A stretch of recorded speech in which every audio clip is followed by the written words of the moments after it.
যে একজন মুসলিম তার সঞ্চিত টাকা জমা রাখলো একটা ইন্টারেস্ট বিয়ারিং অ্যাকাউন্টে অথবা ব্যাংকে, যাতে সেটা নিরাপদ থাকে। এখন সেই মুসলিম এখান থেকে যে ইন্টারেস্ট বা সুদ পাচ্ছে সেটা কি দান করতে পারে?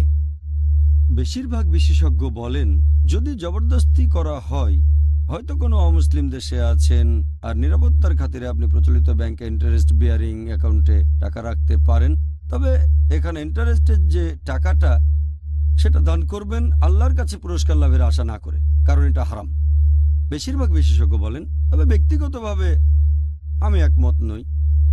আমার মত হচ্ছে, আমি এখানে শেখ ওতাইমের সাথে একমত।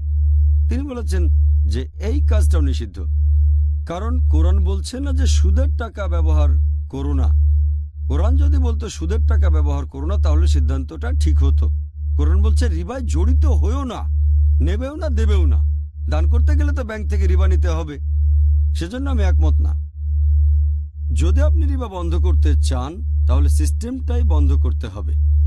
বলতে পারবো না যে নিরাপত্তার জন্য রাখলাম, ইন্টারেস্টের টাকা দান করে দেব। পরোক্ষভাবে তাদের উৎসাহিত করছেন, কারণ যখনই একটা অ্যাকাউন্ট খুলবেন যেটাতে ইন্টারেস্ট আছে, আপনি সাইন করে তাদের জানিয়ে দিচ্ছেন যে আমি এই ইন্টারেস্টের নিয়মটা মেনে নিচ্ছি। এই কাজটাও পাপ। আল্লাহ আপনাকে অভিশাপ দেবেন, আল্লাহ এবং রাসূল যুদ্ধ ঘোষণা করবেন আপনার বিরুদ্ধে।